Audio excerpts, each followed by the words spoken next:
Hello, listeners, wherever you are in time and space, and welcome to our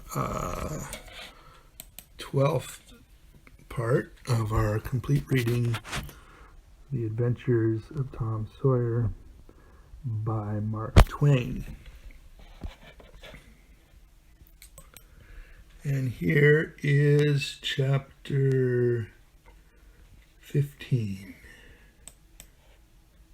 Tom reconnoiters. A sensation. Tom steals away from camp. A few minutes later, Tom was in the shoal water of the bar, wading toward the Illinois shore. Before the depth reached his middle, he was halfway over. The current would permit no more wading now, so he struck out confidently to swim the remaining 100 yards. He swam quartering upstream, but still was swept downward rather faster than he had expected. However, he reached the shore finally and drifted along till he found a low place and drew himself out. He put his hand on his jacket pocket, found his piece of bark safe, and then struck through the woods, following the shore with streaming garments. Shortly before 10 o'clock, he came out into an open place opposite the village and saw the ferry boat lying in the shadow of the trees and the high bank. Everything was quiet under the blinking stars.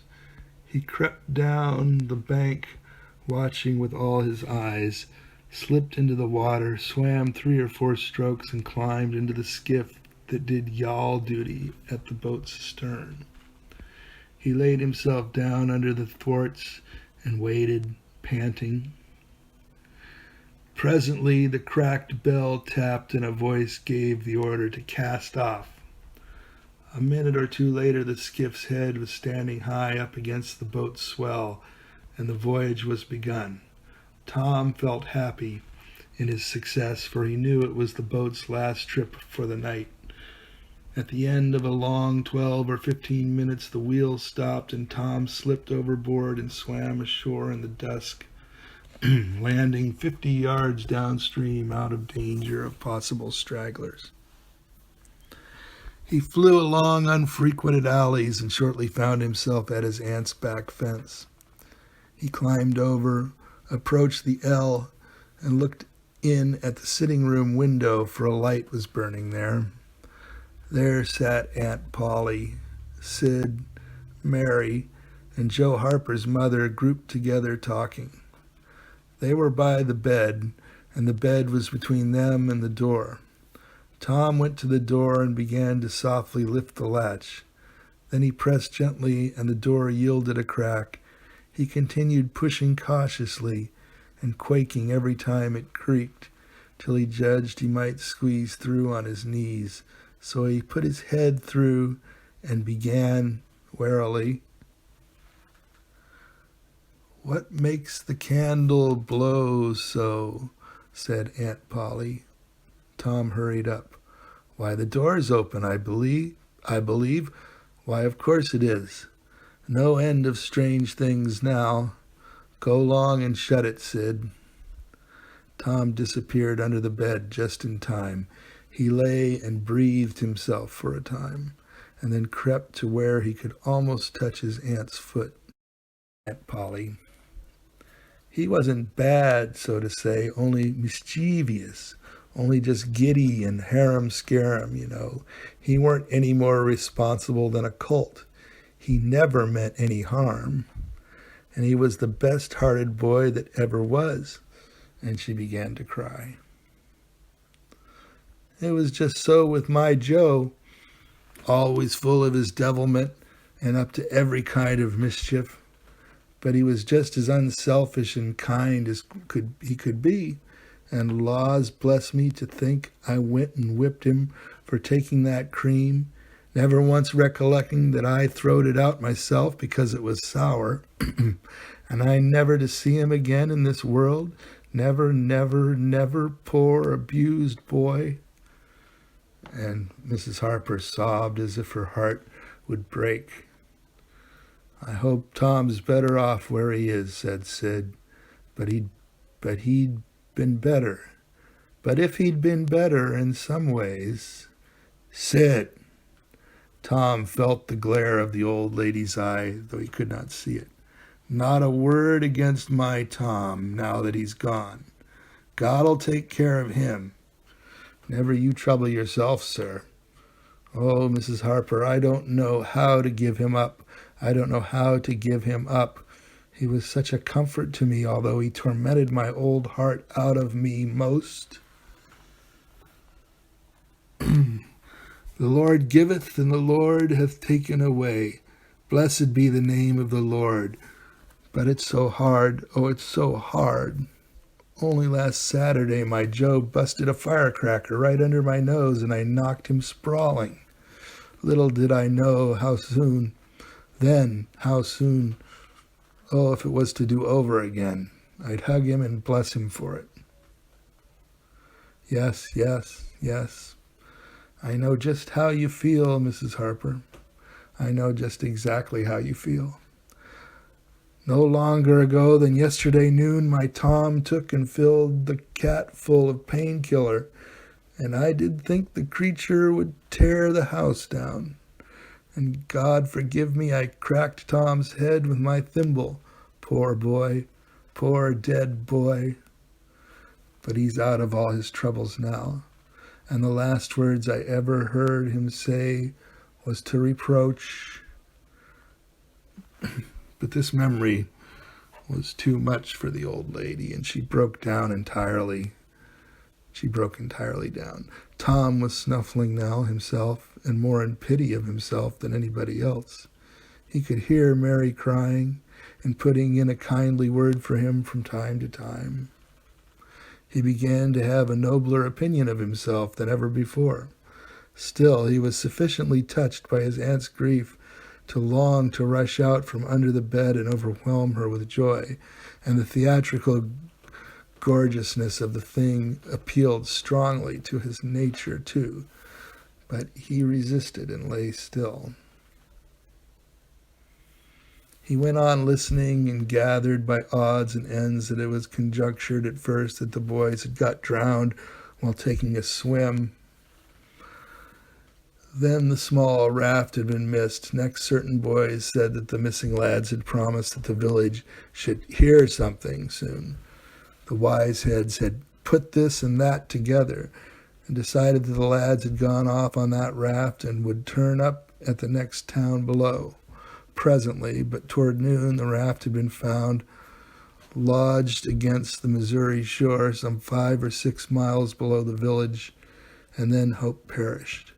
They must be drowned, else hunger would have driven them home by nightfall, if not sooner. It was believed that the search for the bodies had been a fruitless effort, merely because the drowning must have occurred in mid-channel, since the boys, being good swimmers, would otherwise have escaped to shore.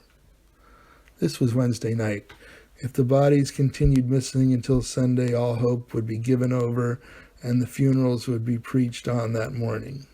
Tom shuddered. Mrs. Harper gave a sobbing good night and turned to go. Then, with a mutual impulse, the two bereaved women flung themselves into each other's arms and had a good consoling cry, and then parted. Aunt Polly was tender far beyond her wont in her good night to Sid and Mary. Sid snuffled a bit, and Mary went off crying with all her heart. Aunt Polly knelt down and prayed for Tom, so touchingly, so appealingly, and with such measureless love in her words and her old trembling voice, that he was weltering in tears again long before she was through. He had to keep still long after she went to bed, for she kept making broken-hearted ejaculations from time to time, tossing unrestfully and turning over. But at last she was still, only moaning a little in her sleep. Now the boy stole out, rose gradually by the bedside, shaded the candle light with his hand, and stood regarding her. His heart was full of pity for her. He took out his sycamore scroll and played it by the candle. But something occurred to him, and he lingered, considering. His face lighted with a happy solution of his thought. He put the bark hastily in his pocket. Then he bent over and kissed the faded lips, and straightway made his stealthy exit, latching the door behind him. He threaded his way back to the ferry landing, found nobody at large there, and walked boldly on board the boat, for he knew she was tenantless, except that there was a watchman who always turned in and slept like a graven image. He untied the skiff at the stern, slipped into it, and was soon rowing cautiously upstream. When he had pulled a mile above the village, he started quartering across and bent himself stoutly to his work. He hit the landing on the other side neatly, for this was a familiar bit of work to him.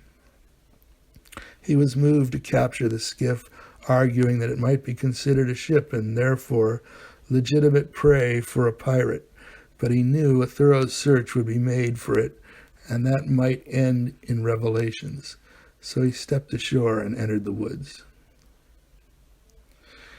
He sat down and took a long rest, torturing himself meanwhile to keep awake, and then started warily down the home stretch. The night was far spent. It was broad daylight before he found himself fairly abreast the island bar. He rested again until the sun was well up and gliding the great river with its splendor, and then he plunged into the stream. A little later he paused, dripping upon the threshold of the camp, and heard Joe say, "No, Tom's true blue, Huck, and he'll come back. He won't desert. He knows that would be a disgrace to a pirate, and Tom's too proud for that sort of thing. He's up to something or other. Now, I wonder what." "Well, the things is ours anyway, ain't they?" "Pretty near, but not yet, Huck. The writing says they are, and if he ain't back here to breakfast—" "Which he is!" exclaimed Tom with fine dramatic effect, stepping grandly into camp. A sumptuous breakfast of bacon and fish was shortly provided, and as the boys set to work upon it, Tom recounted and adorned his adventures. They were a vain and boastful company of heroes when the tale was done. Then Tom hid himself away in a shady nook to sleep till noon, and the other pirates got ready to fish and explore. Thanks for listening. And there will be more. And you can follow me on Periscope, Roarshock page, to know when I'm going live. And they say Periscope might go away, which figures, but I'm going to also be archiving these on my Yahoo channel. So you can follow me there, Roarshock channel at YouTube.